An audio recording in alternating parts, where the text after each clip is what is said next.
worry about nothing, man. We are back, man, on a Saturday, this fine Saturday, man. One of my favorite people in the building, man, Kraig Smith. Make some noise! Man. We in this motherfucker. Yeah. My man, you know, he just fell up out of bed, man, with this little ass shirt on. Man, I'm on my Gilligan today, man. I could easily be fly, but fuck that, man. I'm on my bullshit shirt today, man. You button that motherfucker up or you threw it over your head? Man, I did a little bit of both.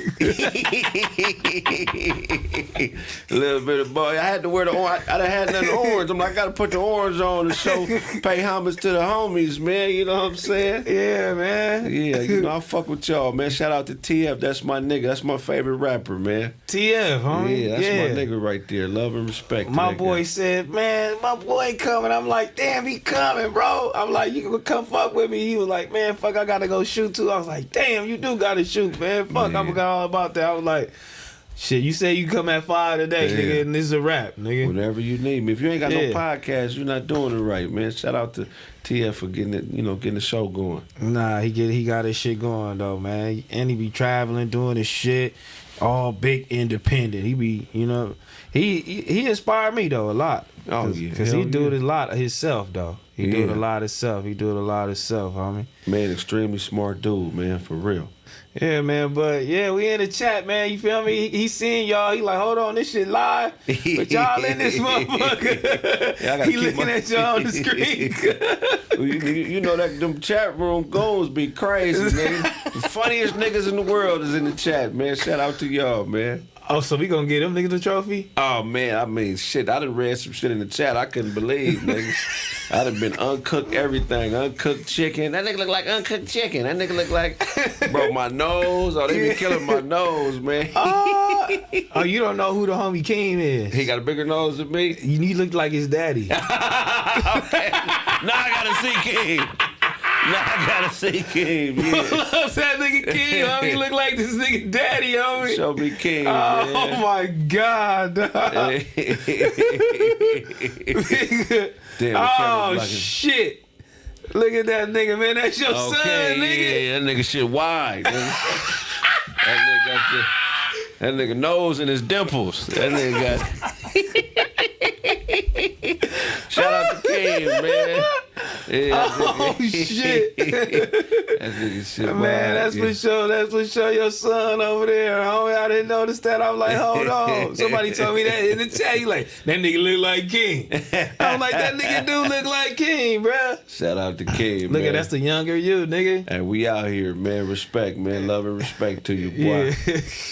Man. What's been going on with you though, bruh? Man, just working, man. Working.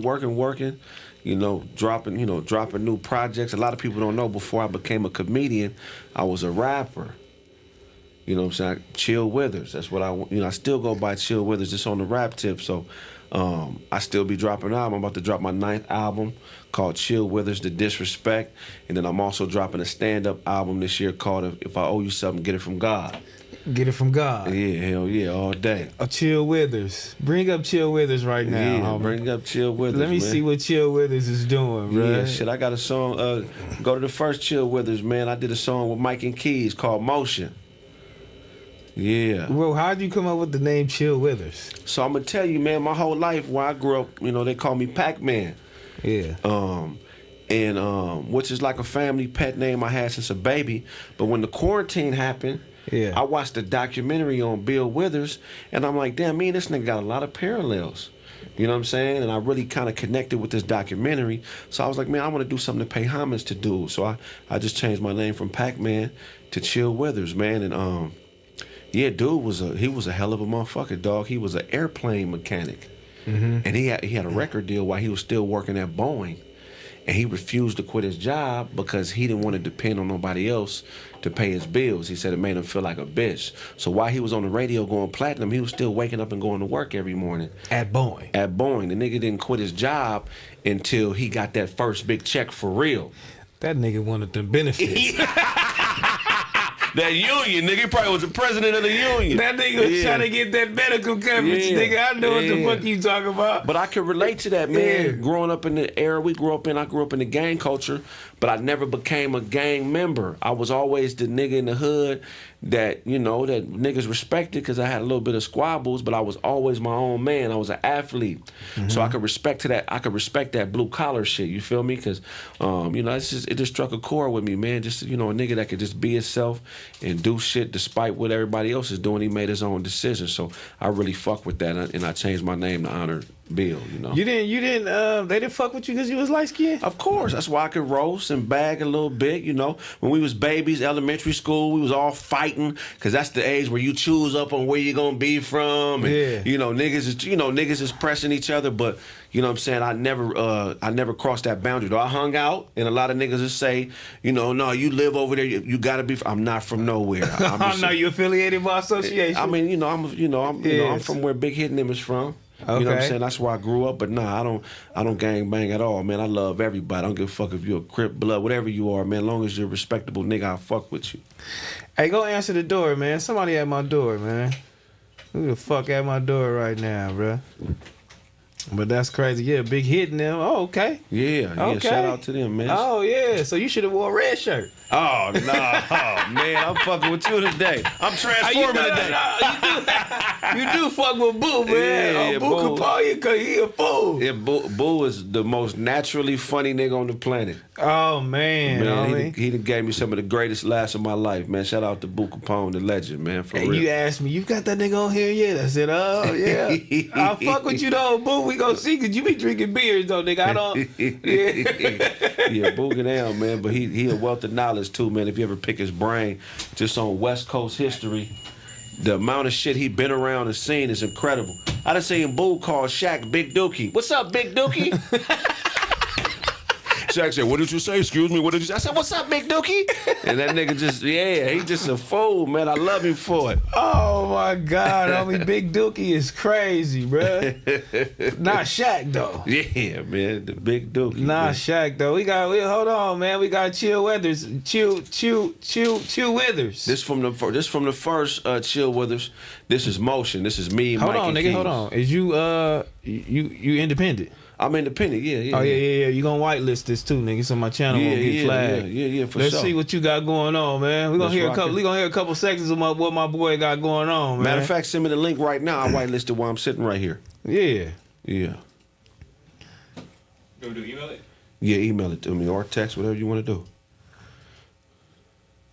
Oh, you got the show link, right? Oh, you want to send him the show link? Yeah.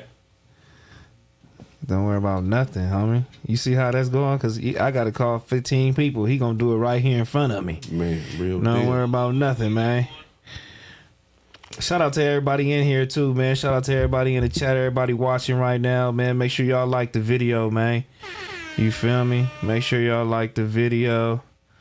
You feel me? Subscribe to the channel. If you're not already subscribed to the channel, you already know how we do it, man. Trying to get to 200,000 subs one time, man. We talking big time over here with my boy, though, man. You know, they doing millions of views. Man, easy breezy. Yeah, y'all going crazy, homie. Man, let me see here.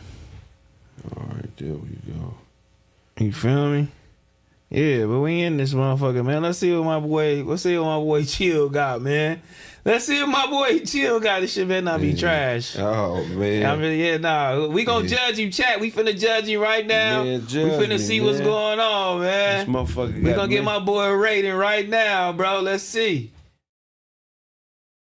They know me over there. The gangsters call me square, but ain't nobody running up Ric Flair airs. Fake fight, rape type, test them hairs. DNA will pray, extend pairs. Cut off too many niggas wearing Jordans. Equal testimony recording, so run off and go get fly and kill them all like COVID guy. Cause every real nigga knows is why. Black is beautiful to me, this is all I see. It helps my cheek. No more buying bricks, I only buy IPs. The jack of man gon' starve and need to buy IVs. I'm not a street nigga, that's repeat nigga for defeat nigga. I got a Kevin Hart, so let me explain. This black on black is bum clothes, we need a change. So lighten up a tad bit and laugh at my pain. Hey, I'm talking to you. Bitch, pour me a drink. This woman is cute and this one here need a shrink.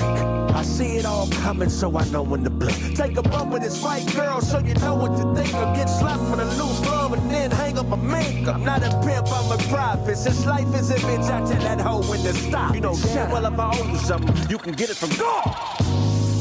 Brother, you're a god and it's my favorite earth. At war with these mortals, never wage your thirst. Make her taste it first. Finger dipped in slurp. If pussy smelled like a gator burp, that's where danger lurks. Look, man, Lena's damn near head round, hit the brakes and pause.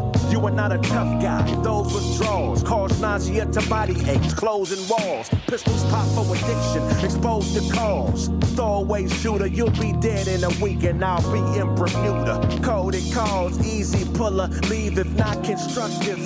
Neely Fuller and forklift courtship. Unload your problems and force fit chords. You can't talk while I'm talking. She likes to spend money. Dorset, poor chick, surprise her with financial advisor. 4Ks, I'm talking to you. Bitch, pull me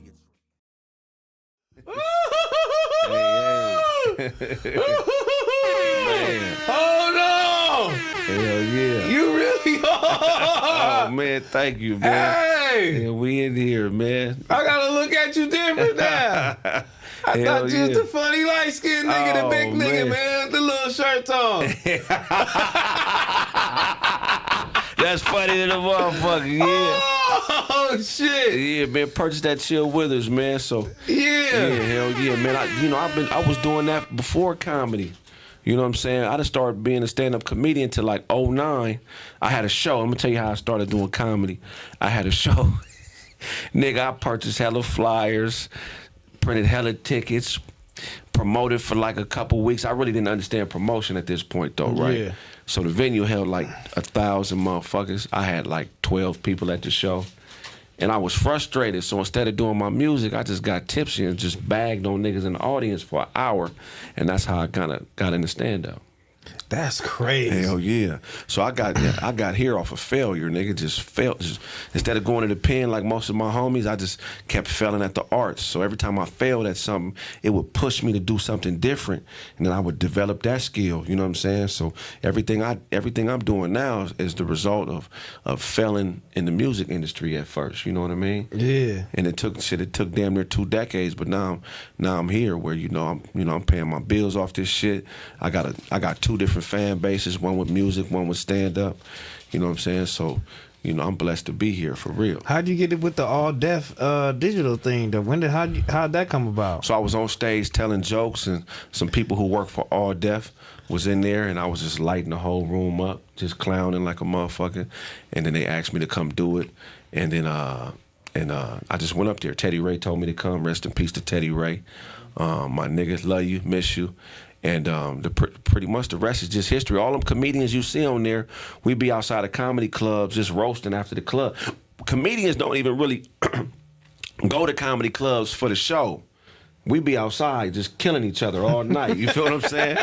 So that's pretty much what we've been doing for years, But yeah, that's how I got with All Deaf, is because I was on stage roasting and they seen me. And man, you got that. I thought you owned that motherfucker. I see you on that motherfucker. So I'm like, damn, this nigga run this bitch, hey, homie. Man, shout out to All Deaf, man. They did a lot for me, man. Love and respect to y'all up there. Man, there's a lot of motherfuckers up there. Even though I know y'all be roasting, who in that motherfucker be getting serious? Because I know it's some problems somewhere.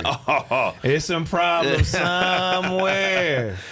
Man, for the most part, people be cool. You know what I'm saying? I mean, it's always somebody that might take something personal temporarily, but I really haven't seen many problems with people falling out over roasting, Uh-huh. Yeah, so, in other areas of life, maybe, niggas be thinking it's, that they could do it, and then an hour later when they run out of jokes and I'm still bagging, now I got to be quiet because they mad. You know what I'm saying?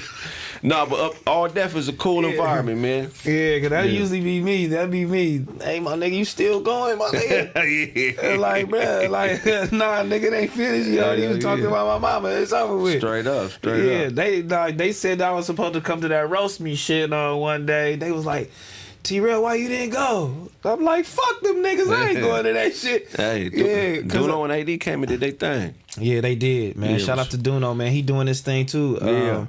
Doing the stand up. Yeah. He out there going on tour. He with Concrete right now, doing shows. Yeah, selling shit out and doing that shit. Well, how you feel about? I was listening to Club Shay Shay. You listen to that? You look at it? You look at that shit? I really don't watch all of them, but I'm familiar with what's going on. I think Country Wayne was talking about something about comedians that still do like little shows like that. If you still doing little shows like that, you ain't doing, like you really ain't doing it, like you.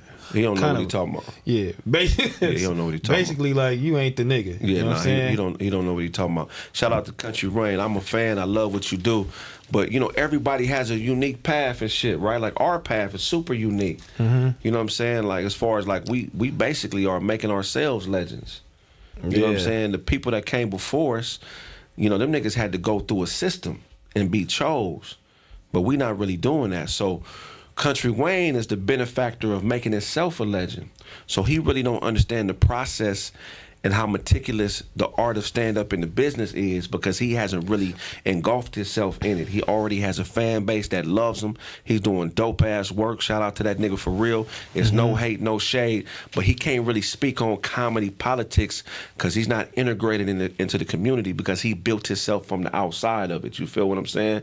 But it's niggas as millionaires is doing clubs. Right now. So the statement he's saying is not facts. It's just based on, I mean, the nigga could really only speak from his individual life experience. So I'm not saying that he hating but he's wrong about what he's saying. Yeah, because when Duno did his shit, Jay Leno was the next day. Exactly. You feel me? Exactly. Jay Leno was the next day. Like, I mean, but you are right. Motherfuckers are building themselves. Right. So to see that, he probably looking down on it a little bit like, what? Doing what? Right. How much they paying? Yeah. To do what? Nigga, hell no. Yeah, these niggas getting 100, 200, 300 grand a weekend doing clubs. Yeah. You feel what I'm saying? So, you know, he just don't know enough. Sometimes you only really, sometimes you got to be man enough to say, I only know what I know, nigga. I want to know everything. Yeah. But I only know my part, nigga. The other part, you gotta ask somebody else. I'm just fucking around here. But I'm gonna just say some shit. Straight out. Man, how you feel about black media, though? Do you feel like black media represent you in particular, you enough? Because I be feeling like it's not enough eyeballs on you, and you feel me? Like you're not in enough places to where you need to be highlighted, because you really are doing a lot. And you have an incredible fan base, because when I said you was coming here, everybody was like, nigga, yeah, I fuck with it. Yeah, I think black media sucks. I think people like y'all and a few other cats, you know what I'm saying, understand it and do it right. But I think as a culture, when it comes to media and PR, niggas is too sensitive. Mm-hmm. You know what I'm saying? Niggas is willing to go to war and die over another nigga's opinion. You know what I'm saying? And I'm not really feeling that. You know what I'm saying? That's really the only thing that kind of jades me about dealing with certain black media outlets, is that, you really got to watch what you say. It's really no room for like eccentric out the box thinking. Like, it's only a couple niggas allowed to be out the box, like Kendrick or what's the nigga that produced Atlanta? Danny Glover, Donald Glover. Donald Glover. I hate how they feel like you got to be a nerdy, not a weirdo, but you got to be a nerdy, non-threatening nigga to be eccentric and artsy. You feel what I'm saying? When you non-threatening, we definitely call you weird. Weird, right? That's crazy. But you and I both know, you know what I'm saying, in the environments we was raised in, it's some niggas that's nice looking, that'll knock you out, you know what I'm saying, that dress cool, and they weirdos in the mind. And it's just as dope as a Kendrick or Savion Glover, but we'll never give them that, because you got to be a 5'6", 5'7" nigga, 160 pounds, you know what I'm saying? You just got to be, I just hate how the non-threatening rules today, man. It's just real goofy, you know what I'm saying? So for any real nigga, I feel like we get drawn to fucking with the other media outlets, because the mainstream media, specifically white folks and other cultures, they allow niggas to be who they really are more. As soon as we get around each other, we got to be tough, and we hollering where we from and all that, which is cool to have that pride. But nigga, it's us and then it's a word called existentialism, which is your individuality. And we got to let niggas be who they are as individuals more, because that's where we start to get back into the real dope shit. The Michael Jacksons and the Princes, and you know what I'm saying, the niggas that was really special. So you feel like when we get around white people, this is what it's called, acting white. So motherfuckers is really acting themselves. They acting themselves. Because you don't got to be tough around. It ain't no judgment. You know what I'm saying? It ain't The reason we so dope at what we do is because we come up around harsh criticism. In order for a nigga to be standout, he gonna have to really earn that spot. You feel what I'm saying?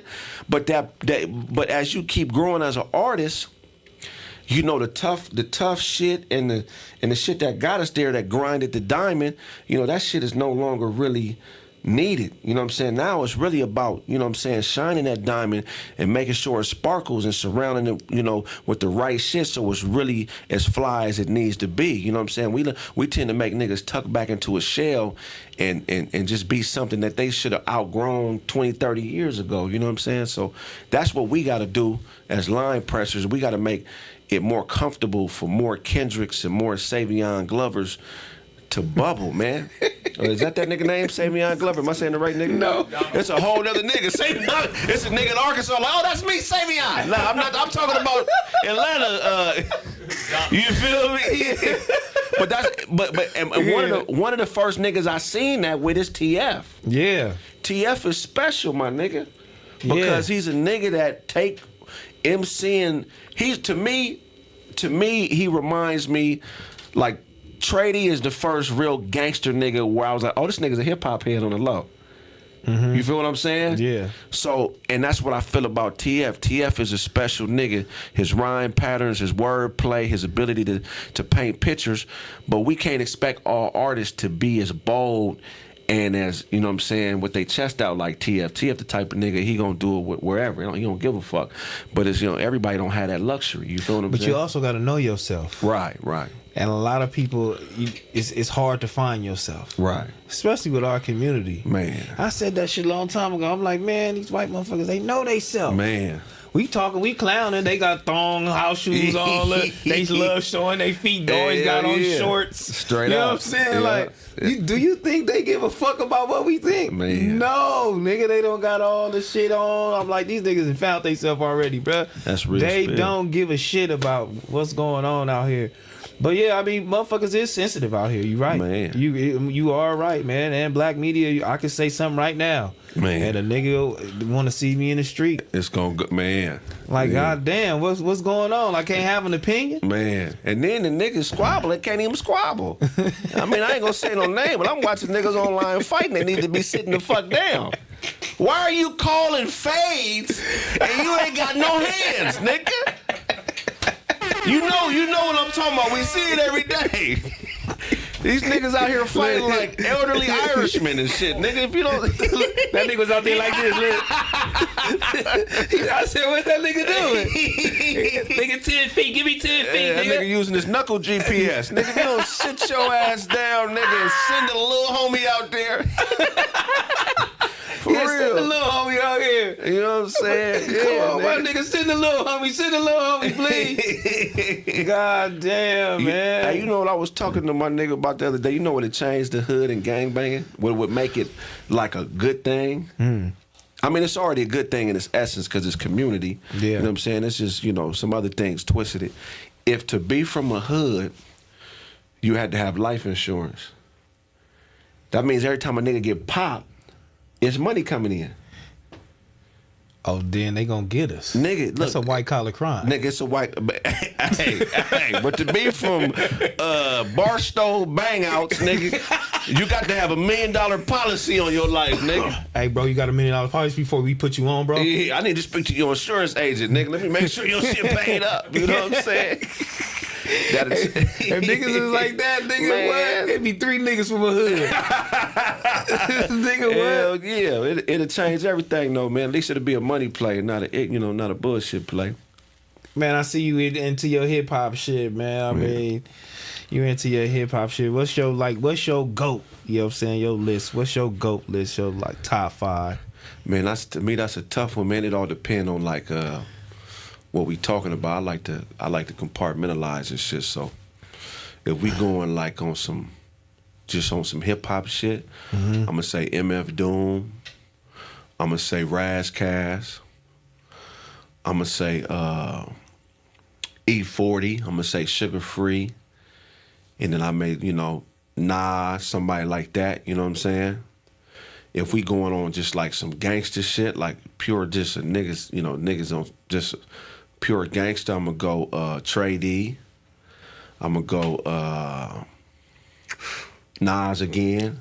So it's all so you categorizing shit. That's how I do it. Yeah. Yeah, because to me it's unfair to compare, Lil Wayne to South Central Cartel. You feel what I'm saying? Or Ice Cube. To me, Ice Cube is the greatest, right? The nigga. He the nigga, hands down. But Cube, even though his longevity is incredible in entertainment, I felt like he got bored with music at some point and really wasn't putting effort into production and aligning himself with the new shit like maybe a Jay-Z would do. Like Jay-Z, Rick Ross, these type of niggas, they're really good at picking production. You know what I'm saying? So I think that's Cube's only weakness is he may not be the greatest at aligning himself with the new sounds and the new movements. You know what I'm saying? When he came back, every time he came back to music is what you're saying, because they'll take off, and then when you come back, we will want it to sound real fresh and golden and you know what I'm saying in there. So Snoop is great at that. You know what I'm saying? He's great at that. Like, he's surrounding himself.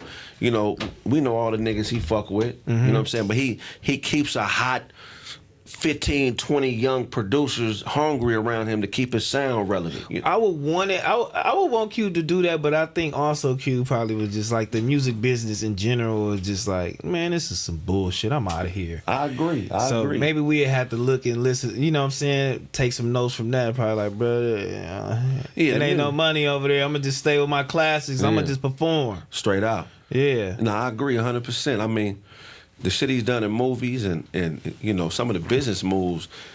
I mean, he's the most legendary nigga just as far as business moves. What y'all did, he did that shit first. You know what I'm saying? So, a lot of niggas don't understand the value of Cube. So, cats like us that didn't work behind the scene, we know what it is. But it's hard to explain to somebody that just like music how incredible Ice Cube is, because they won't get the full scope of who the nigga is. You know what I'm saying? He's super incredible. But I feel like I'm on that same track though. I feel like this is my rap career. This is the podcast. This is the rap career, and then we gonna go into the movie shit.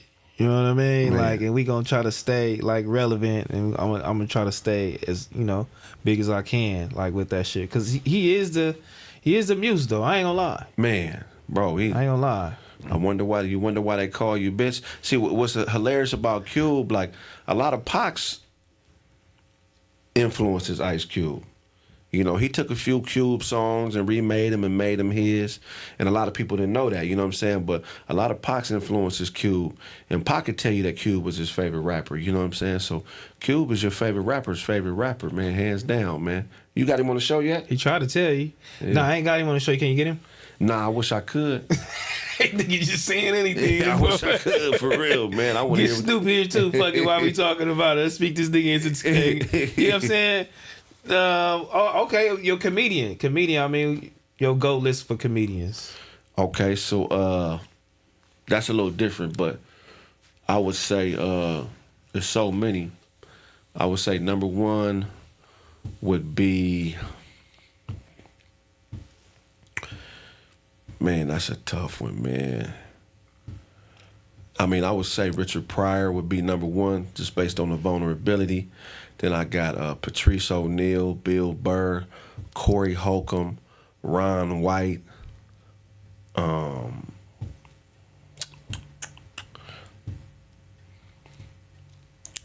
I say it's a few more. Man, what's the white boy's name who do one-liners? I say that would be my top 4 or 5 right there, though. Okay. Yeah, that'd be my top 4 or 5. I like that, man. I like that. I mean, but that top 4 or 5, your number Paul one. Paul Mooney, yeah. Let's Paul Mooney, Richard Pryor, in this day and age. Whenever they couldn't live. And as far as comedy, I would say, because everybody done got too motherfucking sensitive. Right, yes. Too sensitive. So as far as you being a comic, you feel me, like a comedian, being out here, like how hard is it to create jokes and do that shit knowing that the fucking world is so sensitive? Man, it's a really tough thing to do if you give a fuck, you know what I'm saying? Yeah. But for me, man, if I owe you something, get it from God, you know what I'm saying? I really mean that shit.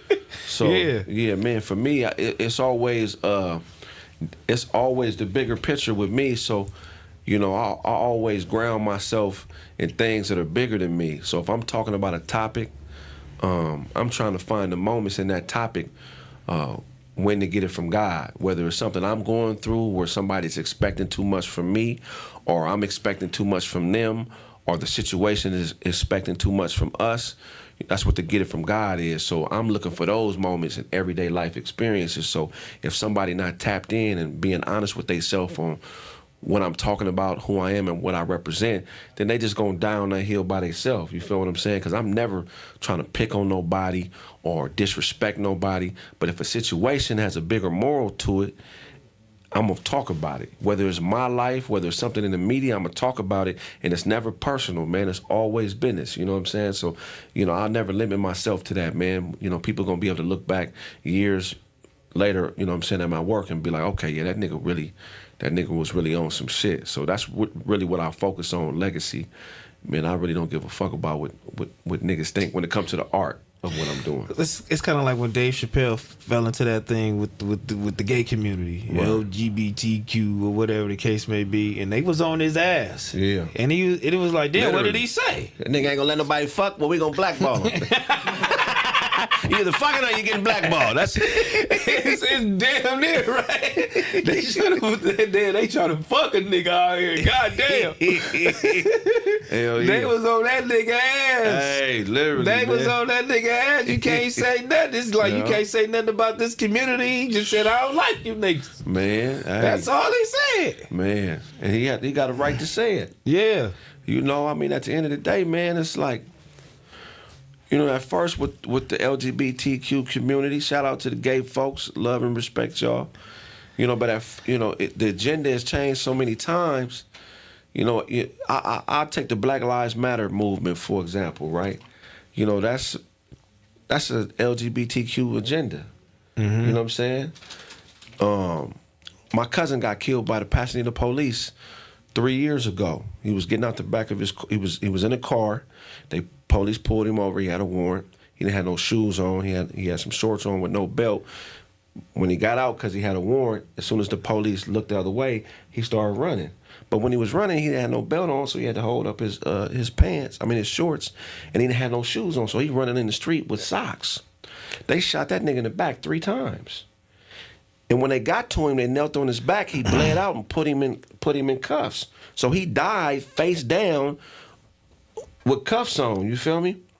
So they had a rally for this shit, right? And they had a rally for this shit in the hood. At the rally, Black Lives Matter came. So I told my cousins, I was like, look, when Black Lives Matter show up, on my mama, guarantee it's gonna be all gay motherfuckers protesting. When they showed up, it was all gay niggas with mohawks and shit like that, and you know, just like eccentric ass gay niggas protesting, which is cool. But since then, we done had lawyer fees, nigga.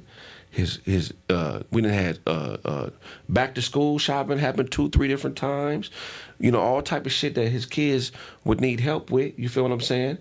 And they done took the footage from my cousin getting murdered and used it to raise money. And you feel what I'm saying? Billions of dollars being raised on black murder, but they not helping the families. They not even helping with the court fees of us suing the Pasadena police. You feel what I'm saying? So that's the type of shit where I'm like, it's hard for me to have empathy when gay people get mad at black comedians for talking about gay issues. When, you know what I'm saying, you got our community, you know what I'm saying, being exploited, and the families of people being, suffering because the fathers is being murdered, and they making money off the murder, but not paying back, you know what I'm saying, paying back what they basically stole. So for me, I'm really not fucking with that. So you stay away from those jokes? I talk about everybody, you know what I'm saying? I got a joke where I say, What I say was, I mean, I'll probably get. Don't get me canceled, nigga. Yeah, I ain't gonna say it. but part of the joke I say, nah, I don't give a fuck. being a lesbian is like playing flag football. You know what I'm saying? It's a whole lot of contact, but ain't nobody really getting hit. You know what I'm saying? I talk about everybody, but it ain't in a mean way. It's a bigger moral to that. You know what I'm saying? But I just feel like we get exploited a lot, and when we try to fight back, we don't have the power to blackball. We can't blackball nobody. We don't, because we don't stick together. Yeah. So and the homie was like, why you marching, nigga? Because I marched one day. He said, where you going? Look, he asked me, he said, you in the march? He said, cool. Yeah. Where you about to go? He was like, after that, what's finna happen? Like, what happened today? Like, Man. what did you accomplish? Like, he was like, you just drunk some water, kicking, chilling with the homies? I'm like, this nigga wild, bro. That's real shit. When I'm looking, I'm like, damn shit, ain't nothing happened. Ain't nothing happened. These motherfuckers getting together, they making shit stop and shake. You know, we got to start with like, man, I hate to be that nigga trying to galvanize the community, but we got to start with just spending our money in the right place. That's really the power, you know what I'm saying? You know, if you're not consuming and buying shit from people that look like you, we ain't never going to have enough influence to get nothing done. You feel me? Mm-hmm.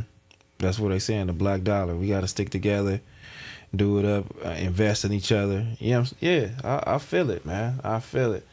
As far as, you know, because I know comedians, they always talking about specials, Right. movies, you know, and shit like that, man. How far in the game you with that shit, man? So I'm going to drop my first special this year. If I owe you something, get it from God. So I'll be dropping my first, but man, it take like 10 years for that first special. Mm-hmm. Comedy is a thing where like, nigga, you have to do one joke a couple hundred times before you even know what the fuck you talking about. Yeah. So it take a year. Just imagine, you know, just doing one new minute of comedy a year, you're gonna have 52 minutes at the end of the year. You know what I'm saying? So that's a year, just finding that process. So I'm at that point where, you know, I'm almost ready to shoot one. But then as you bubble, you build your team. So it's not like hip hop where it's looked upon as a negative thing if you got writers. You know, with comedy, you want to get to a point where you can bring writers in to make the process faster. You know what I'm saying? Because once you build an appetite for your comedy, you got to be able to feed people. And the process of comedy, working jokes by yourself, if you do it the right way, is too long. You know what I'm saying? So you're not kind of looked down upon, like, when you got writers? Because I heard a few people talking about Kevin Hart along the way of having writers and this and that and the other. Oh, this nigga ain't got no jokes. He got niggas mime and doing all the whole little shit. But I mean, you don't look down upon that. Nah, to me, them is dummies. You know what I'm saying? Because you don't understand comedy if you don't think what Kevin Hart is doing is the right way.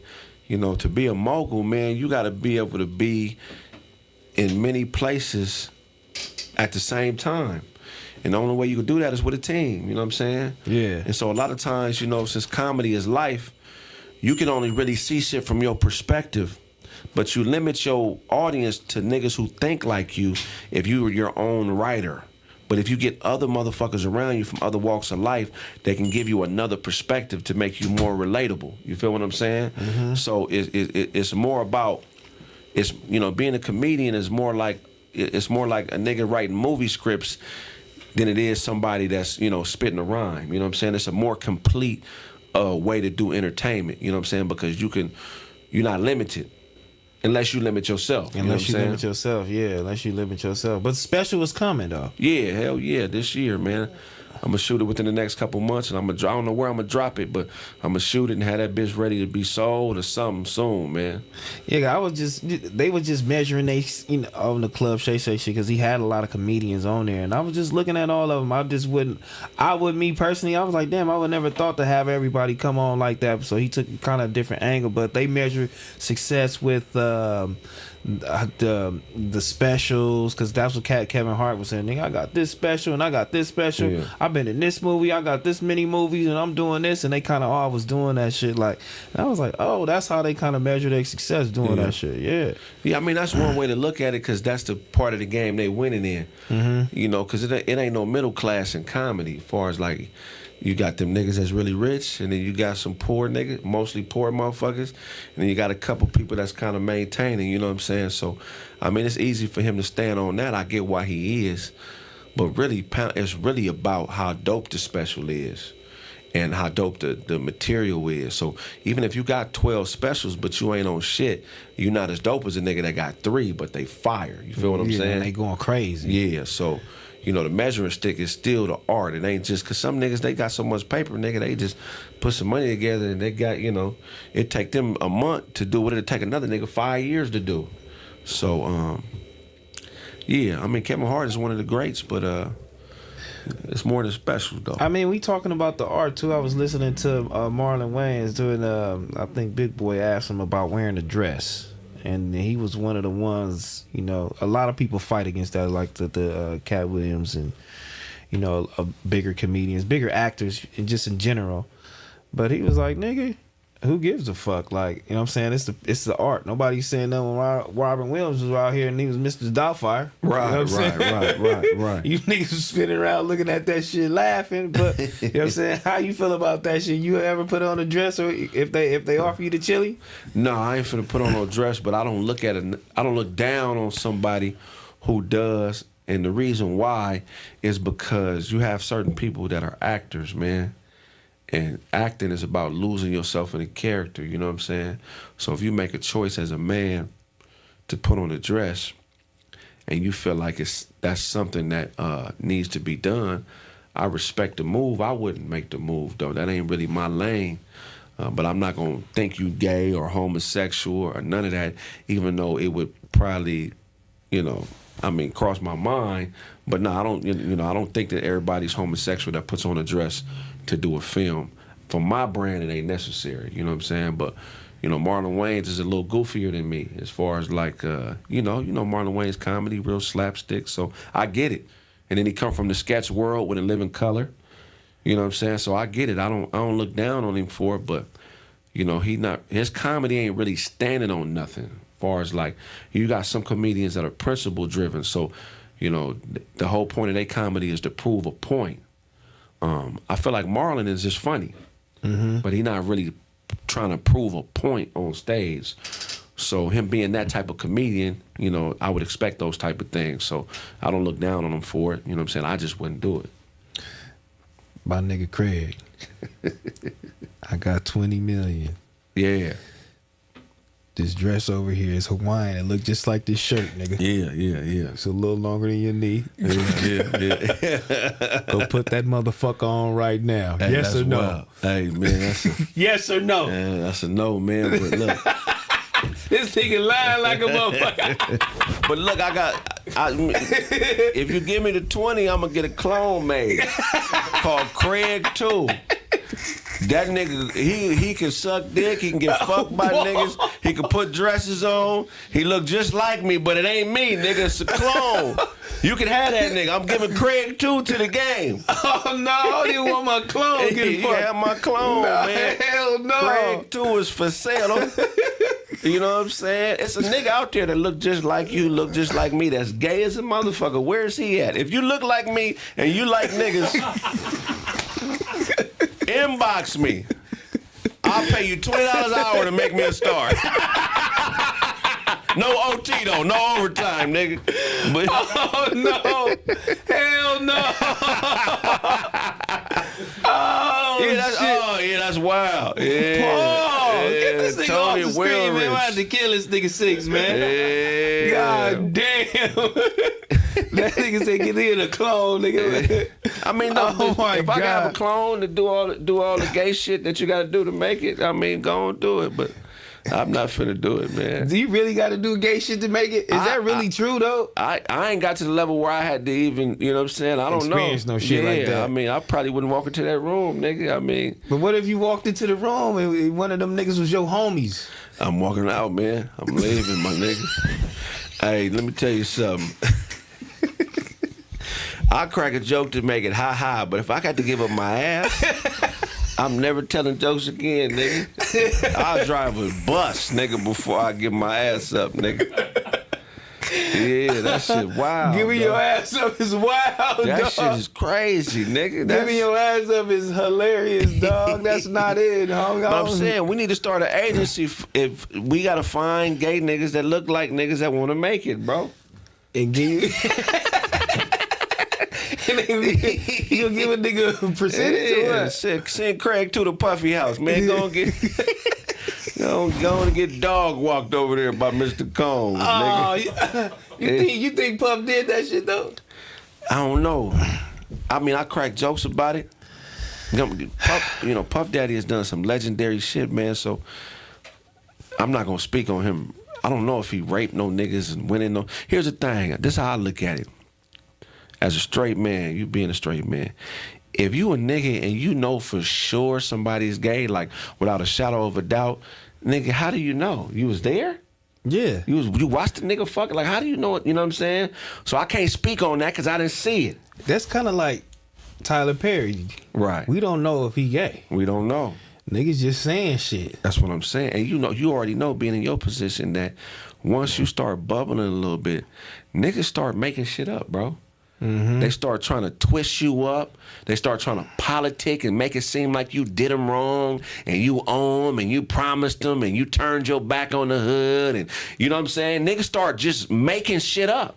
And then a nigga will study you, bro, and look at shit that really happens and take the truth and put 28 lies on it. And most motherfuckers ain't gonna pull 28 lies off the top of the truth. They just gonna roll with one of them lies. You feel me? So I can't speak on Tyler. You know what I'm saying? We would say based on the content that maybe it's possible, but I ain't gonna put that on that man. Niggas be lying, bro. And that's how I look at it. Now niggas be lying like a Motherfucker, dog. Come on. And standing on it though. Yeah. Ready to squabble, ready to shoot you. Yeah, they got 200 or 300 niggas riled up and they telling a dog face ass lie, man. So you ever experienced that shit though? Hell yeah. One of your closest homies. Oh man, come on, man. I mean, this industry, niggas in the industry for sure. Yeah. That shit got a nigga to studying different shit because some of the shit was so off kilter. In my mind, it was like this ain't regular. Mm-hmm. This is a nigga that is trying to twist reality to match what's in their head. You feel what I'm saying? So I got to studying cluster B personality disorders, logical fallacies, all types of psychological disorders, because some of the shit that we go through, the average motherfucker being raised how we raised, they don't really have enough life experience to understand what that shit really is. So that a nigga's sick. Mm-hmm. A nigga that don't have no reason to be angry with you or beef with you, trying to create a beef with you, that's a nigga that's mentally ill. So yeah, I'd experienced that shit too, man. I experienced that shit just recently too. Yeah, man, that's way out, dog. I was like, what the fuck? And you, if you shoot a nigga or kill a nigga or beat a nigga up that's mentally ill, you stupid. You dumb. I'm not finna get in the street and be catching no fade with a nigga that's standing on a lie. Some shit you gotta just, what they call gray rock, you gotta stay dangerous for sure, but you gotta keep it pushing. You can't chase no lie like Shannon Sharp say. You gotta let some niggas die on that square, because a nigga that's like that, they gonna die on a square eventually. It's gonna be somebody that's gonna match that energy. But if you really living in truth, you ain't got time to be bumping heads with niggas that's standing on bullshit. It ain't no reason for it.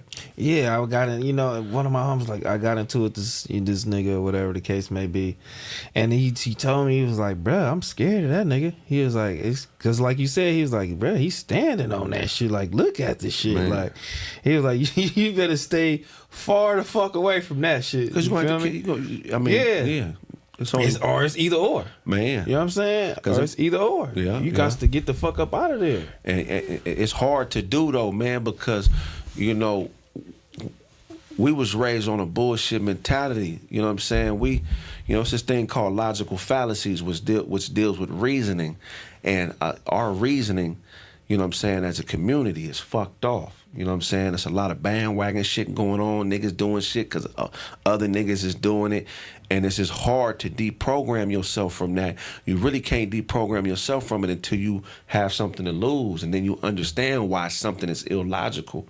But if you just amongst the group and doing what we've been doing, you're not going to be able to see the illogic in certain things. You're not even going to know the right questions to ask a nigga that's on bullshit. Because you don't have enough experience to even, certain shit a nigga say, you already know off top based on this, what you didn't, accomplish for yourself. You already know whether a nigga know what he talking about or not. But a nigga be in your face trying to wing it. Nigga, I'm not winging this, nigga. I done put hard work and money into this, dog. This ain't no winging shit that I could just bring anybody into, nigga. You gotta really understand why I'm here, how I got here, what I sacrificed, what it takes to be me, what I stand on before you could even really be around a nigga. You feel what I'm saying? Then when you're around me, what Cameron say, you down 30, nigga. Yeah. You down 30, nigga. I'm already blowing you out, Paul. It's already, I'm skunking you. But that's the part that I just really caught wind to is like, it's niggas that's in competition, so they don't view being down 30 as I got to work on my game. They view being down 30 as you beating them. And it's like, no, nigga, I'm in my own race. If I'm further than you in something, I'm not beating you. We're not in competition because you create a competition. I'm allowing you around me so you can see what I did and do it for yourself. But I'm not letting you around me so you can take what I got and sabotage what I got. You feel what I'm saying? I'm allowing you to see this so you can write the play down, leave and go do your thing. And if you need help periodically, I got you. But I got a family that I got to take care of. I don't need no more kids. I don't need no more niggas mad because I'm not giving them the attention they want and, acting like bitches but trying to act like it's something else. You know what I mean? So, it's just, it's a tough thing, man, to be, be a nigga that's doing it, man. But you really gotta focus and make sure you choose the right motherfuckers to be around you. And I told the homie, I said, I don't know. I don't know. He was like, I don't know if you can choose the right motherfuckers. You just got to keep going. If you feel like they the right person, something. I was like, man, you know what? I ain't got time for that shit no more. No. I already did what I was supposed to do. This is it. Everybody's in place. And then that's it. You know what I mean? Like, you either thank me or you don't. Who gives a fuck? I'm moving forward. And that's it. That's, you know what I'm saying? That's it. That's all. Like, because a lot of people just don't understand. You know what I mean? Like you said, a lot of people just don't understand. And a lot of motherfuckers just come in here and just want to take. Hey, look, give me this, give me this, give me that, give me this. Like you said, you don't even know what I did to get to this bitch. Bitch, I worked out every day. Yeah. You know what I mean? Man. And then you got to say no, man. Setting boundaries, in my opinion, is top 5, if not top 3. That's one of the ways to know if somebody really fuck with you. If you could set a boundary, like I got an uncle, I love him to death, right? You know what I'm saying? He always called me FaceTime. Now, in the normal world, it's cool, but in what we do, I'm on camera. I can't answer your FaceTime. So I tell my uncle, hey, Unc, you have to text me. Boy, just hit the mic on your text and do the voice text, and it'll text what you saying. But I feel like my uncle don't get that. He think I'm not answering because I don't want to fuck with him. No, my nigga, I love you. I'm establishing a boundary. If I get you used to being able to disrupt my creative process and call me FaceTime while I'm on live, you're gonna think that shit okay. So now I gotta wait on Unc to understand this is a boundary. That nephew, even though I understand the pecking order, Unc, you know what I'm saying? Aunties, uncles at the top, we up under them. I get that, but I still, as a creator doing what we gotta do, I gotta set that boundary. So I gotta wait on him to understand what I'm trying to say. Because if I tell it to him, he might try to pull rank. Nigga, I'm your uncle, nigga. I mean, with setting boundaries, you get rid of a lot of motherfuckers. Man, they gonna run away. Yeah. And that's where you get them talking about you too. Oh yeah, they gonna talk like a motherfucker. We full of shit. Soon as you said that motherfucker, it's over with, man. I'm a piece of shit, nigga. He stole my idea. That was my idea. Back on Fig was my idea. I lived closer to that liquor store than he did. I know the niggas that work there. They don't know him. I was in that motherfucker every day. That's real shit. It's like, man, that ain't how this shit work, nigga. I mean, too, when we doing this shit too, here we go. Like, our people are starting to catch on. You know what I'm saying? When I say our people are culture, the thugs, the gang, like niggas is trying to, podcast or whatever the case may be. But now they just sticking their chest out as who the hardest. Man. And it's just like, damn, we gonna look cornier and cornier because you can't do that on camera. Man, that shit's stupid. And it's just gonna look cornier and cornier, bruh. Like, you know, when I start studying that cluster B shit, and I don't know if you're familiar with cluster B personality disorders. Nah, tell me about it. But you got 5 categories. I always forget all of them. You got narcissism, which a lot of niggas know the word, but they really don't understand it. You got histrionic. You got antisocial behavior disorder, which a lot of niggas that go to the pen a lot, they got that. You got, I forget the other 2, they gonna come to me. But now here we go right here. Hell yeah, bam. You know what I'm saying? So this is very important in what we do, cluster B, right? Because cluster B, a lot of these disorders are the result of trauma. And like specifically, like, let's go with narcissism. Like when a nigga is really truly a narcissist, and I'm not talking about a nigga that think he fly. I'm talking about the medical definition of narcissism, which is someone who has an inflated sense of self. They live in a grandiose, made-up reality. You feel what I'm saying? And they always try to groom people to think how they think. And if you don't think how they think, they take it that you become That's their disrespect, enemy. yeah. Right. That's disrespect. So with cluster B, specifically narcissism, this happens when a nigga at a young age, I'm talking 3, 4, 5 years old, he wasn't in a position to be given an identity because he was neglected by his parents. You feel what I'm saying? The way we act, the way we are, that's a mixtape of the different influences that we have that gave us our identity, and we subconsciously pick and chose what we like from certain people in our lives, and we molded that into who we are. But niggas who are narcissistic for real, they were neglected and didn't have to develop a personality, so they mirror niggas like you and me. It's called narcissistic mirroring. They mirror you to become you. So they sit around you, they study you, they over-compliment you. They never really give you nothing real. It's a lot of compliments, which is what they call love bombing. And they basically mirror you. They study you. They get the number of all your contacts. You know what I'm saying? If you're a comedian, now they become a comedian. They mirror you slowly, and it's a slow process. But they mirror you so they can knock you off. So once they feel like they got who you are and they've downloaded completely who Rail is, now they're going to try to kick you off the pedestal because in their mind, they have no connection to identity. They only view commonality as a way to get what they want from you. But once they get what they want from you, they discard you, and now you become trash to them. You feel what I'm saying? So identifying niggas like that is very important because they seem like they homies, but they not really homies. They faking. They develop a whole fake personality or false personality to match you. So they study you, they download you. Then these niggas, I mean, a real narcissist, they have notes on you, nigga. Because it's called a plot, a narcissistic plot, where they develop a strategy on how to get you out the way. And it seems like it ain't shit, but once you finally see the play, it fucks you up. Because you're like, nigga, damn, all this hostility, you want a nigga dead and you hate me? But the whole time they been on this. Yeah, building. They building, but they just lose patience because, you know, in their mind, you got to remember, they living in a grandiose, made up, they living in Disneyland upstairs. You feel what I'm saying? And they really only fuck with stimulations that support that delusion. And if you go back over relationships with people that you didn't fuck with like that, you'll be able to pinpoint times in that relationship where they didn't came to you trying to get you to see it their way. And when you're like, oh no, homie, we're not gonna do that right there. That's the part that makes them hate you. You know what I'm saying? Because they view that as rejection, that they less than. They view correction as you over them, and they like, you know, they a little kid. You feel what I'm saying?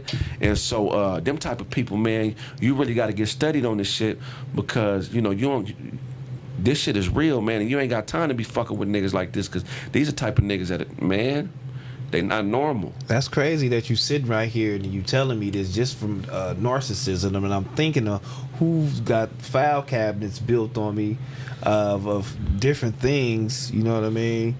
Or even not me, you feel me? Either some of my homies, you know, got different things and videos and pictures saved up, and you know, they personality, you know, is trying to.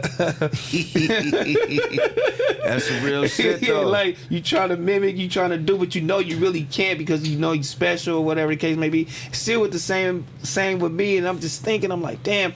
So 2, 3, you know what I'm saying? 4, 5, 6, 7 years. It's like it just came to me right off the bat, and it was just crazy. Just the one person, you know what I'm saying, of course, that nigga, you feel me? Fuck that nigga, you know what I mean? That's why we didn't left that clown ass shit, you know what I'm saying? Yeah. We left that whole ass platform because that's just the type of nigga he was. So people don't understand that shit. When I try to relay a message, and niggas is like, yeah, well, whatever, he gave all this, he did this shit for you, and I'm like, hell no. Nigga is trying to destroy you. Man. Cause soon as it don't go your way, this fuck you. But if you look up the definition of this, a narcissist's goal is to kill you or drive you crazy. And it's specifically after they experience what's called a narcissistic injury. A narcissistic injury to a healthy-minded motherfucker is not an injury. Like, say I came in here, I'm like, man, I got this great idea. These 7-Eleven cups, my nigga. I'm telling you, you got to do this. It's going to make you rich. If somebody's sick like that, and you be like, nah, man, I'm cool on the cups right now, but maybe later. When they leave, they're going to be like, man, fuck that nigga, man. You know what I'm saying? Why don't he like my idea for these cups? And they going to take it in a whole different way. You feel what I'm saying? Somebody told me that was sassy. Nah, that ain't sassy, nigga. Somebody told me that was sassy. You using your emotion because you only live with your mama. Shit. Hey, I mean that. Yeah. I've been telling this shit to everybody to get everybody opinion on this shit because I'm like, hold on, let me see how everybody really feel about this shit. I asked the gangster nigga. Now I'm telling you this shit. And he's like, hold on, this ain't sassy. It's all just wanna know how you feel about that, man. Yeah, that's a potential assassin, nigga. That ain't sassy. So when a nigga get overly emotional about different shit that you shouldn't be overly emotional about, you were just saying that, you know, that comes from a single parent household. Definitely. Yeah. Definitely. Yeah. You know what I'm saying? Here's the thing, man. Emotionality is not bad if it's in the right type of setting, but it's got to be connected to something real. You feel what I'm saying? Like, you know, when you get to the point where you at and certain other cats at this particular level, you gotta, if you want to contribute an idea or be a part of what I got going on, you have to understand everything that's going on. You can't just come in here recklessly pitching and trying to take over and think ain't nobody before you did it right and they bullshitting and you can't trust that motherfucker real, and you know, you can't be that type of person trying to cause dissension. You got to soak in the culture of what I got going on, and you got to make contributions that's grounded in the reality of the situation, not based in the fantasies in your head. Because, you know, it seemed like it's a good idea, you know, and it may be a good idea, but you just got to respect what you're doing enough to respect the process on how you even want to accept certain shit. You know, you got to build with niggas. You just can't come in strong-arming niggas and bogarting and thinking that, you know what I'm saying, a nigga like Rail don't know what he doing. I've been doing this long enough to understand where I'm sitting, you feel, and what it take to get here. You know what I'm saying? So, but most of you niggas ain't been doing that. You feel what I'm saying? So, you know, just wait for the time. When the time is right, if you doing what you're supposed to do, God gonna put the right type of niggas in your life, and you gonna get a spotlight when it's your time. But don't force it, man. Yeah. Cause niggas build relationships, man. This ain't no microwave, man. You know, we build relationships, you know. Tell me about Kraig growing up, man. You ever been through any trauma in your childhood? Oh man, hell yeah, man. That's why I'm hard on the bench, man. I ain't gonna lie, I come from a decent home and shit. My parents broke up and got back together a lot, so I'm from Pasadena. Yeah. But I've lived in Watts. I've lived in Detroit. I lived in West Covina. I went to high school in West Covina. You know what I'm saying? I grew up in a broken home. My parents never got divorced, but they would break up and get back together like every 2-3 years. So, you know, a lot of trauma from How did that affect you, though, man? Because you had to stay with moms. Had to stay with moms. And Pops is just over there, and he really just, you know, probably, like, you know what, moms is tripping. I ain't fucking with you little niggas today, man. Man, I ain't gonna lie, man. You know, at first when I was younger, I didn't understand how it affected me. But as I get older and I learned, I realized that, oh, okay, you know, I may have a little distrust for women in a way.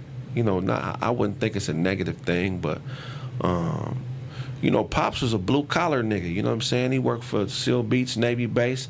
He was the nigga that, when all the warships would come back from, like, you know, from the Persian Gulf and all that, he was the nigga that was in charge of taking all the weapons off the ships and then shipping them to different bases, you know what I'm saying? So we had a stable household, but pops fuck with them, fuck with them broads and shit. I always had a different bitch and shit. So, my outlook on life is really just, I look at women like this, like, I enjoy my time with you. It could be forever. You know what I'm saying? Like my girl I'm with now, I plan on being with her forever, right? But, whatever time I got with you, I'm going to just enjoy that. I'm not going to be thinking about, what you could be doing different, even though I may have some, some requirements. But I just try to enjoy a woman for what she is, why I got her. Whether it's forever or 2 weeks, but while she with me, we having a ball. And that's what you learned as a kid? That's the culmination of everything I went through, because my parents was chasing happiness. No. You feel what I'm saying? Mom's got in the church. She moved out here. She was in a group. She moved out here from Detroit in '79. She was in a group called the Devil's Advocate. Mm-hmm. She was like a funk singer, and that didn't really work out for her. So whatever she went through in that whole industry of funk, the cocaine, all that shit them niggas was doing, it changed her. So she got in the church and dove into that shit 100. And that kind of caused a rift in my parents' relationship, because my dad wasn't really in the church, though he feared God. He wasn't really into it. So mom was going to church every Wednesday, Sunday. Pops would go to work, and then on the weekend, he in the hood smoking weed, hanging out, shooting dice, you feel me? Yeah. So they was together, but they lived separate lives, you feel what I'm saying? So, yeah, that's kind of where I get that perspective and shit. And as a kid, you watching this shit play out. Pops over here, mom's over here, she in church. You kind of see how it's affecting moms a little bit. And you like, hold on, I don't like this shit. Right. You know what I'm saying? And it's fucking with you a little bit. You taking that shit to school, or you acting out, or... Yeah, I'm fighting. Fucking around. Getting suspended a lot up until like the 5th, 6th grade. And then I started hooping. Mm-hmm. And hooping basketball changed my life, because I used to just, all I had was a ball, nigga. That's all I had. So I would walk to the park and just be hooping with grown men at like 11, 12. So when I got to the 6th, 7th grade and I started playing with niggas my age, I didn't know I was good until I started playing with niggas my age. And I was like, oh, hold on, the nigga kind of nice. And then that kind of changed me. That was my focus from 7th grade to I was like 20, was trying to be an NBA nigga. But what happened? So my junior year of high school, so my favorite player was Baron Davis, which is one of my homies now. Shout out to BD. Shout out BD, man. So BD and all the guards like my size, I would try to mimic their movements and shit. So, BD was a nigga that'd dunk on you, and I was a similar type of player. So, I crossed the nigga up and went baseline and bashed out. And when I landed, I was so excited, I didn't bend my knees when I landed. So when I landed, I heard my knee crack, but I just thought it was like a normal, like little, how you crack your finger, but it actually caused my shit to split. So for the whole season, I played on a broken knee. It would swell up, and then I would ice it, and then by the next game I would be ready. You feel me? So pretty much that shit got worse and worse until like at the end of the season, part of my knee, like say this the top of my knee, the bottom part of my leg, this part broke off. So I had a big ass bone that I used to be able to move around in my leg, and it was like the broken part from my knee. Shit. So they went in and pinned that shit down with biodegradable pins, which means they disappear over time. And that pretty much, I still played my senior year and killed. And then when I went to school, when I went to college, the doc basically told me that if it came out again, that I would need a fake knee. So I said, fuck it, I'm gonna stop hooping and just start working. Okay, going back to your mom, you said she was a funk player, so that's where you got your musical gene from. Yeah, your mom from Detroit, Motown. So Motown is a musical city. Yeah, that's tight, man. Yeah, straight up. This nigga sweating like a motherfucker, hey, y'all. I'm a fat nigga. Get this nigga a napkin. I'm 260, man. Give I'm me looking a whole at towel. this nigga. Yeah, give me a wet towel or something, man. Straight up, nigga, for real. You know what I'm looking at this big ass nigga over here sweating like a motherfucker. He over here holding the shit too, like I ain't gonna do it. Hell yeah, that's it. He don't want to wipe the sweat off his face, Hell man. Yeah, give me a towel, man. Shout out to the homie, man, and this motherfucker, man. We got Kraig and this bitch. Make sure y'all like the video, man, and make sure y'all subscribe to the channel if y'all ain't already subscribed to the channel. We see y'all over here in the chat too, man, laughing, fucking around, man. Yeah, they killing me. Yeah. Somebody always think you capping and all that. Nigga, I ain't capping. Yeah, we got my boy in the building, man. I'm trying to see who the funniest nigga over there, bruh. At all there? Yeah. Shit, it's me, man. None of them niggas can fuck with you. No, hell no. They all Man, funny. Boo Capone be on shit. Yeah, Boo Capone funny than a motherfucker. We all funny in our own way, though. If I'm gonna keep it a buck, we all funny. Yeah. All them niggas can go, man, from Pat on down, man. Yeah. Hell yeah, they all can go. How the fuck do you even pick that crew? You feel me? I don't know. I think Teddy Ray had a lot to do with that. Yeah. Teddy Ray is somebody we all had in common that we fucked with. And he was asking niggas to come up there because he was signed to All Def Digital first. As far as from the group of cats that I knew. So that's how we got on. And then, Tony Baker was like, not Tony Baker, Kev on Stage was like the boss up there. So he was the person that was signing everybody. So that's how I got up there. I mean, that's how I stayed, is because of Kev on Stage and Teddy Ray. Yeah, that's sick. That's Hell sick. yeah. What you got building though? You know what I'm saying? What you building, man? What's new? You know. I got my podcast called Kraig Facts. I did 500 episodes of that motherfucker during the quarantine. Damn. I got burnt out, and I was producing other niggas' shows, man. I was producing like 10 other shows. Oh, my bad. It's all good. So I got burnt out, man. I took some time off. Now I'm coming back doing it. You know what I'm saying? So I'll be back, Monday through Friday pretty soon. So y'all can check out Kraig Facts. Shoot, I got the 2 albums dropping. Chill Withers, The Disrespect, and then To Get It From God. If I owe you something, Get It From God. I got that dropping this year. Shit, then I'm in this little series with Left Right Entertainment on BET. I don't know when that shit gonna drop. And this shit, I got the Lesbian Homie 3 coming out, season 3 with me and Big Ja. Shout out to Big Ja. What? Yeah. It's a series about a nigga that keep falling in love with studs. Nah, nigga, hell no. Called The Lesbian Homie. Nah. Yeah. You ain't bullshit? No, it's real shit. It's on Tubi. The Lesbian Homie. What part you got in that motherfucker? So I just play one of his friends that's trying to talk some sense into him. Why you keep fucking these manly hoes, nigga? They gonna leave you for a bitch. Oh my God. And then I got my other series. I just started shooting that. I gotta get you in that. It's called The Sperm Trap House. Nigga, you know what I'm saying? You know what I mean? It's an illegal sperm bank. The Sperm Trap House, man. So, hell yeah. Oh my God. I don't understand them niggas that be fucking studs though, homie. Man, hell Would you yeah. ever fuck a stud? You damn right. That's pussy, nigga. I don't give a fuck what a bitch put on as far as clothes, nigga. You a broad. Nah, hell no, nigga. They be looking like niggas. Studs act like it ain't like it's not a pussy between their legs. Just cause, you know what I mean? Nah. Oh my God, dog. Yeah, I fucking stud for real. Like the brat is bad. Okay, see, that's different though. But it's some of them that got fades, Yeah, and I can't do the tattoos on their eyes. You know what I'm saying? They trying to see what's going on. Like, niggas said he all Kodak Black. Y'all Kodak Black said he fucking. Yeah, I'm hitting as long as it's a woman. Niggas ain't fucking no studs in this motherfucker, man. Nah, you ain't slapping a stud around? Nah, homie. Hell no. I ain't gonna slap the stud. I mean, we do be looking at some of the WNBA players. Some of them bitches. But you wouldn't hit Queen Latifah? I'll fuck Queen Latifah. Exactly, nigga. That's the. I'll fuck Queen Latifah.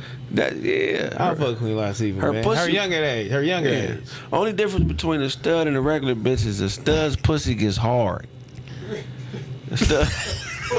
Stud pussy get hard than a motherfucker. But if you can get past the hardness of her pussy, it's great. This nigga bullshit, y'all. That motherfucker hard as a rock. That motherfucker hard as a rock. Man, nigga. That's it. But is it still wet, though? It's wet as a motherfucker, man. See, you got the wet rock. That motherfucker like a waterfall. Yeah. I love me a stud, bitch. Man, y'all niggas though, this nigga lost his motherfucking mind, man. Stud bitches be nasty, too. Oh, God. One time I had a stud bitch eat one of my scabs. Nigga, she peeled the scab off a womb and ate that motherfucker and then sucked my dick. I'm telling you, studs are incredible, nigga. It's like some... It's like fucking a monster, like a sexy monster. What's wrong what this nigga? Oh no, that's like Shrek bitch though. If she got ass, it's lit. Yeah, man. I'm telling Somebody you. said the bulldaggers be having ass. I got raped by 2 studs, man. The bitches held me down and ate my dick tip out. I said, you crazy bitches. You retarded You ever let a bitches. bitch eat your ass? Hell no. Not on purpose. One time I was sleeping, woke up. I'm like, hold on, bitch. What's going on? Why are my drawers wet? Oh my God, dog. You know what I'm saying? Hey, man. Y'all sleeping on studs, I'm telling you, nigga. Oh my goodness. Oh yeah. All you gotta do is teach that bitch how to play Madden. She yours. Woo. For life. She nigga. want to do what you want to do anyway. Man, real spill, She man. gonna mow the lawn, nigga. We can go to Home Depot. Yeah, we in the club catching phase together. We doing all that shit, nigga. Studs, nigga. Get you a stud, nigga. Y'all niggas get y'all some studs out there, nigga. Yeah, get you one of them bitches. I'm telling you, man. Yo, this nigga is hilarious, homie. Hey, but if y'all got any super chats, man, super chat it up, man. I'm gonna read some super chats when we get up out of here with this nigga, man. He funny as fuck, man. Yeah, send that money, man. We need it. Yeah. You know? Send the money, man. I can't even read that bitch. You gonna have to read them hoes, man. Shout out to my boy Six in the building one time and this motherfucker, man. Straight up. What we got in here, man? Big homie Doe says, my nigga Kraig Facts. Shout out 5150 BOF. Yeah. Khalil Supreme said, Kraig looked like a goon on vacation. T-Rell's arm said, Kraig looked like a West Indian flight attendant. Smooth Criminal said, Kraig, you got to get T-Rell on 5150. Smooth Criminal also said, Kraig, what you said about niggas with no dad? What I say about niggas with what I say, I don't remember. I be saying a lot of shit, dog. Man, shit. They probably said that shit long time ago. Yeah, Lil Rap yeah. Star Just rap. said, TikTok host roasting live. You should join Kraig. Didi said, Kraig speaking facts about cluster Bs. It affects both males and females. Watch your friends and family close. Man. Damn, but does it are we watching our family specifically though? That's I'm the saying, first place you're gonna notice it. the family. That's the first place you're gonna notice it, man. Yeah. Is in the family, you know what I'm saying? And that'd be the hardest to deal with, because you know this motherfucker love you, but then there's some traumas they done been through that won't allow them to appropriately process y'all differences. You know, when a motherfucker got that shit, they view any difference as a threat. They constantly live in fear. They constantly feel threat. So their thing is to neutralize the threat. So they are always looking at ways to try to convert you to their way of thinking, to make it comfortable for them so they don't have to operate in fear. They can't accept differences because it makes them feel small, it makes them feel less than. So you're dealing with an insecurity that you really can't do nothing about. Now, it's not to say that it's not manageable, but we're not qualified to help people like that. Mm-hmm. You feel what I'm saying? Because it takes initiative, it takes accountability, and you got to reflect and look at the man in the mirror. You know, the most niggas is looking out the window, but you got to look in the mirror. You feel what I'm saying? So we ain't got time to be, because basically a lot of motherfuckers say that somebody who really got that, they like a grown ass 4-year-old. They're living in a constant state of immaturity. In order for you to research that, then study it, then like really learn, to relearn, you Hell must have yeah. really went through something. Oh, you already know, nigga. I've been through it all, man. So I did a whole album about it called Chill Withers Cluster B. On the album, I took the personality, I spit from the perspective of somebody who had one of those afflictions. Mm-hmm. But I did it like a regular rap song. So if you know Cluster B and then you listen to the album, I think you can appreciate it, because I definitely took time to create that whole world, so when people dove into it, it would be a unique experience. You know what I'm saying? But it's called Chill Withers Cluster B. It's a hip hop album that's also a mental health album. You know, Man, so, that's crazy. hell yeah. What you got, Six? Let me see. Oh shit. Let me scroll up. Nigga sent more. You know what I mean? Make sure y'all send it in if y'all want us to read a super chat one time before we get up out of here. Better Living said, shout out Craig Smith, aka Kraig Facts. He's the last of a dying breed. Crazy seeing universes collab like this. Back on Fig tapped in. Yeah, tapped in with my boy for a minute. Don't worry about nothing. Man, Detroit yeah. said Kraig looked like if T.I. ate Tip. Thomas Berry said dope show. Glad y'all branching out. Young nigga said Kraig, you was never going to the NBA. Shit, nigga, look up Kraig. Somebody put a highlight look up Kraig Smith high school highlights. They got some highlights for me like in the 10th, 11th grade. You tell me what you think when you watch that, nigga. Better Living said Kraig got a wallet full of cheddar slices. Zay said, shout out Kraig Facts. Y'all should have him on What Could Go Wrong. Yeah, for real. That'll be dope, man. I got another pod with the homie King where I said that he looked like his daddy. Yeah. Real cool nigga, you feel me? Intelligent, you know what I'm saying? We go back and forth, little banner back and forth, but yeah, I think it'll be cool, man, because we be bringing up some shit. Yeah, I'm with it. We be bringing up some shit, man. You got to come on with us, man. That's right. And another one of my homie Pun. Yeah, we all be doing it up, man. Yeah, shout out to Pun. I like what he do, man. Yeah, that'll be dope though. That'll be dope. I want to fuck with that. Let's do it. Yeah, man. You feel me? Make sure y'all look, man. Shout out to homie Kraig Smith for coming to this motherfucker. Make sure y'all download everything he got going on. You feel me? All his music. Make sure y'all stream every single thing. You know what I'm saying? Every single thing he didn't put out, you feel me? That nigga better whitelist me on this goddamn channel, you feel me? If he didn't, I'm on his ass. But make sure y'all stream all his music. Make sure y'all go check out everything he got going on YouTube. You feel me? One of the funniest niggas out here right now, man. I appreciate this nigga for coming through. We definitely gotta have more of this nigga coming. Yeah, man. And shout out Buka Pawn. I gotta have your crazy ass come on this motherfucker too, man. You feel me? But yeah, man, I appreciate you for coming through, man. Thanks for having me, man. Yeah, I can't wait love to that. come back. And whatever little movie, everything, did YouTube shit, let me come. I'm trying to do it. I got you. And watch Kraig Facts, man. My channel is The Kraig Smith on YouTube, The Kraig Smith on Facebook, and you can also stream the audio. If you just go to anywhere and type in Kraig Facts, it's gonna pop up. And if I owe you something, get it from God. God. Yeah, I love that. I see the mods putting it in right now, putting it on homie YouTube in the chat. But yeah, Big Oranges in the chat one time. Yeah, this nigga gonna need a emoji when he come through, huh? Everybody got their own little personal emojis, you feel me? But yeah, Big Oranges in the chat, man. I see y'all. We'll be back next time, you feel me? Every Monday and Friday at 4 p.m. Unless I have a special guest, you feel me, like my boy. But every Monday and Friday, back on Fig. Make sure y'all subscribe right now. Make sure y'all go ahead and go to the members only. Join the members only. Don't worry about nothing, man. Join the members only too, man. But we gonna see y'all, feel me? Don't worry about nothing. We up out of here. Oh.